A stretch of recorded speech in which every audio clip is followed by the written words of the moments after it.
Ibig sabihin, kung magpapagod ka rin lang, doon ka na sa, magpapagod ka ng 1 taon, kaysa doon sa 10 taon na pareho lang ang resulta.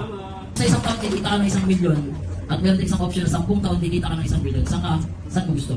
Doon sa 10 taon o sa 1 taon? Ang pera, kahit mawala yan sa atin, pwede yung bumalik. Pero yung panahon na mawawala sa atin, hindi mo na yung babalik. Yun ang, ito palagi bumabalik ang mga negosyante. Kaya ano man ang ilabas nilang pera, wala silang pakialam dyan. Basta yung panahon, maisave nila. Ganun kami nag-isip mag-asawa. Kaya, nung inoperang kami ni Sir Jeff ng family package, hindi kami nagdalawang isip. At, ayan o. At ang maganda doon, wala kaming nilabas kahit sikong duling. Sa pamamagitan ng credit card, kasi yung asawa ko siya may credit card. Kaya sabi ko sa kanya, total, noon pa naman humingi tayo ng negosyo, ano yung negosyong idadagdag natin.